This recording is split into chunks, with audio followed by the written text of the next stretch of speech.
Imagine a library without a card catalog. Books everywhere, but there'd be no way to find one, and there'd be no way to manage the collection. This is the status of trade secrets in most companies. What Trade Secret Examiner does is provide a card catalog for trade secrets within the company. This screen is the basic entry screen for a trade secret. This screen can be made available to anybody within the company, engineering supervisors, production supervisors, people who can enter the trade secrets in the company of which they're aware.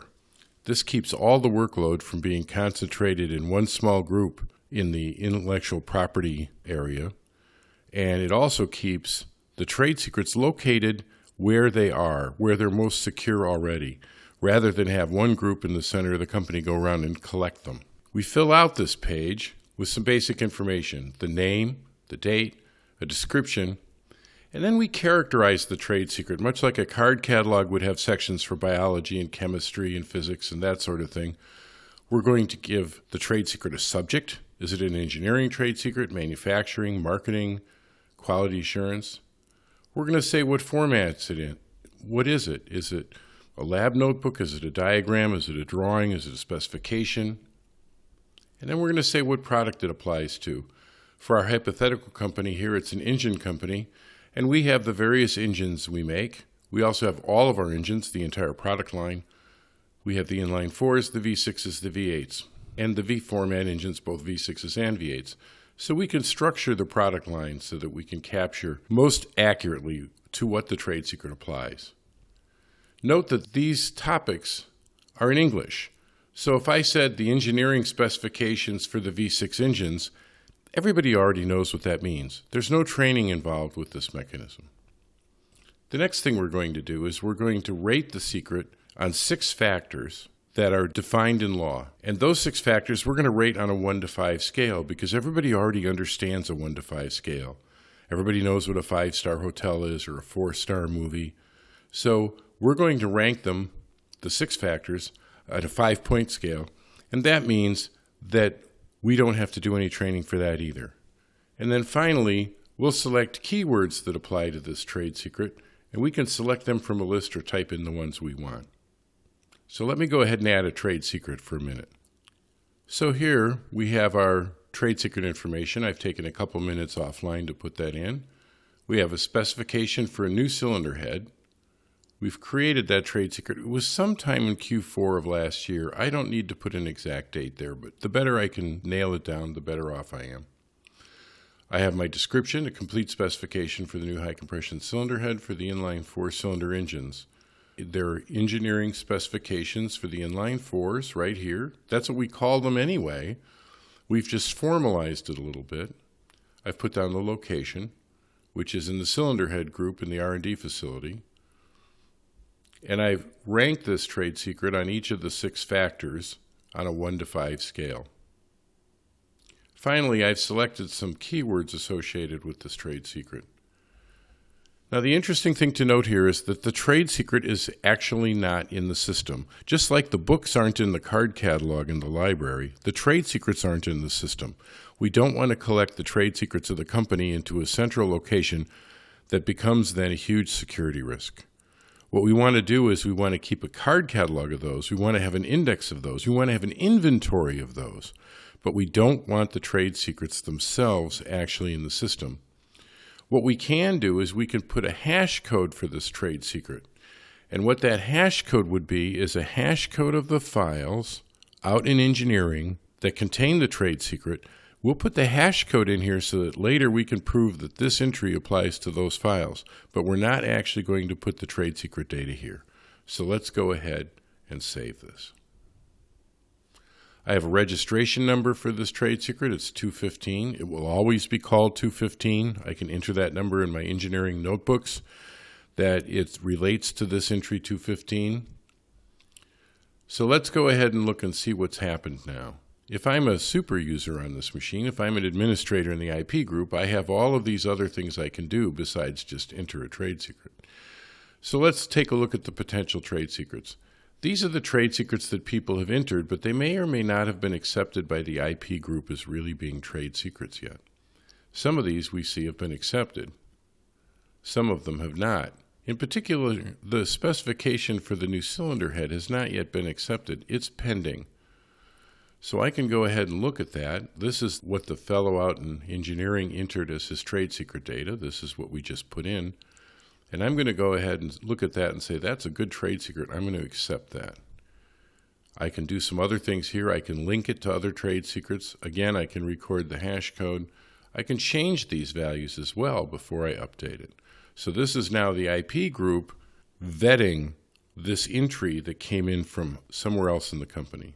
But I'm going to go ahead and update it. Now, when I inventory the actual trade secrets, I see that the specification for the new cylinder head is now considered a trade secret.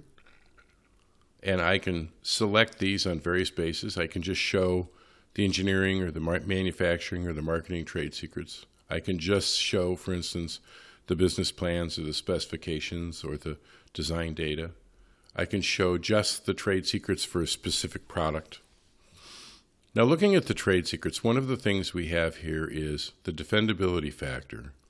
This is a numeric result of the 6 individual 1 to 5 ratings.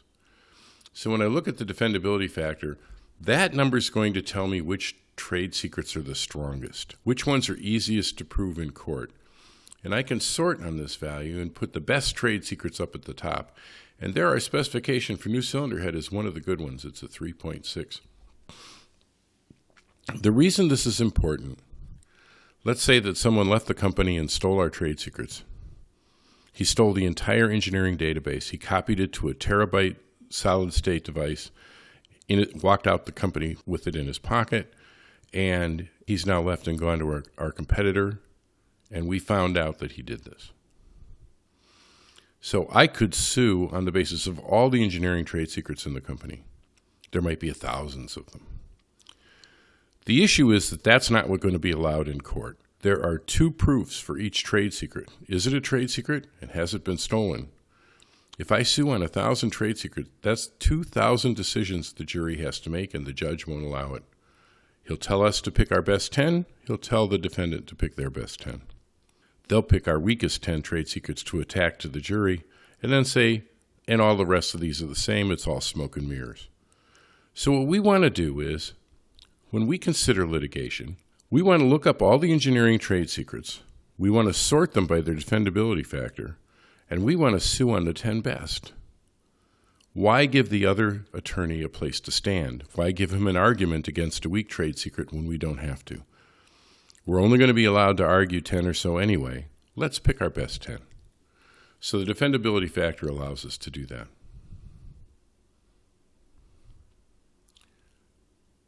Now, one of the things that we can do in this system is we have a history.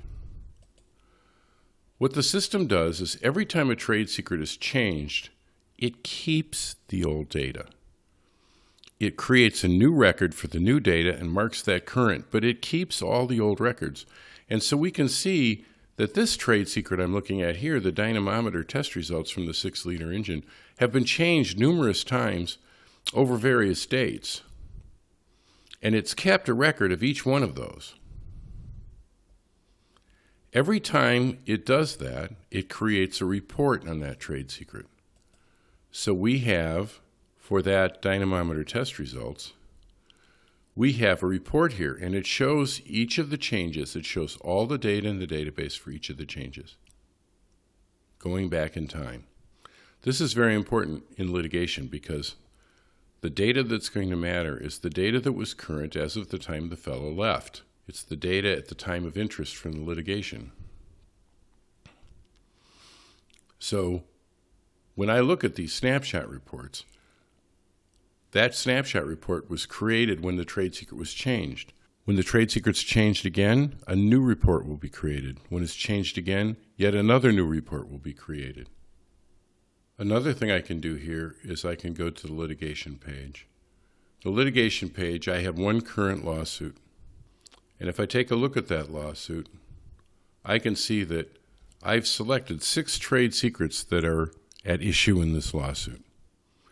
We have a code for each trade secret, D1, D2, D3, D4, D5, and D6. I've assigned those in this page. What that allows us to do in court is to refer to the trade secrets without naming them in open court.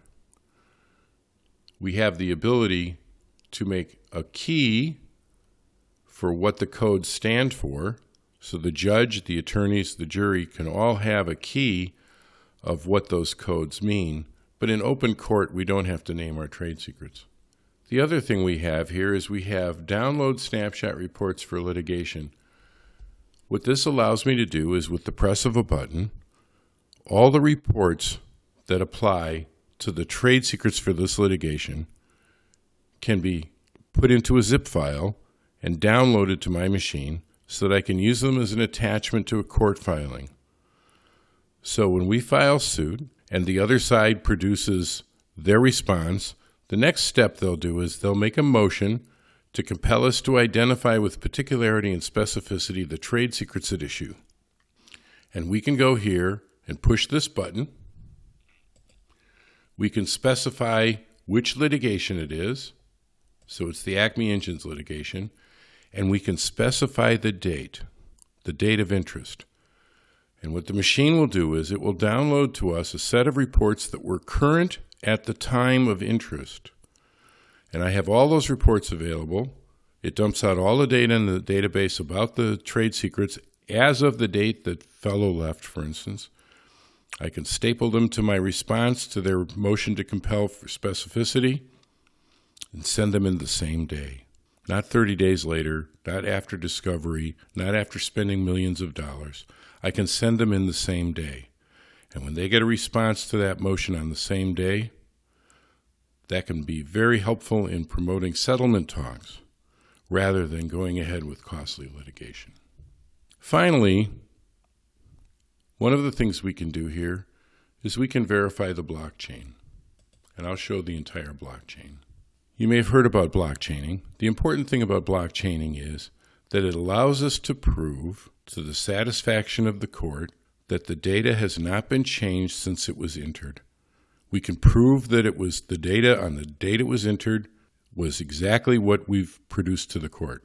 That is, we're producing contemporaneous data, not some construct, not some artifact that was created for the purposes of litigation.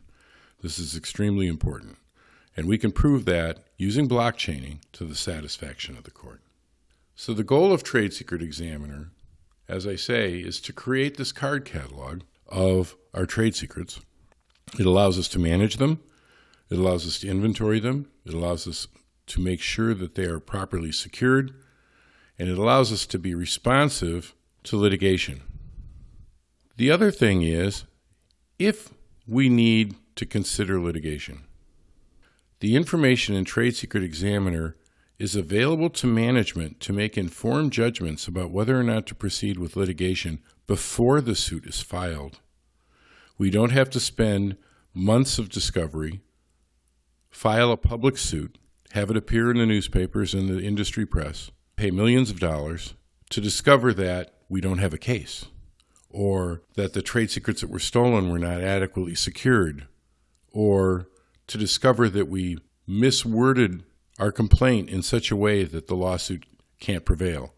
What we can do is have the information about the trade secrets at issue in the litigation in our hands prior to making the decision to proceed with filing a lawsuit. That's very important. And it also allows us to short-circuit a lot of the discovery period, a lot of the legal costs, and a lot of the risks of not prevailing in the suit and at least getting injunctive relief to prevent our competitor, our departed employee, from using our trade secrets.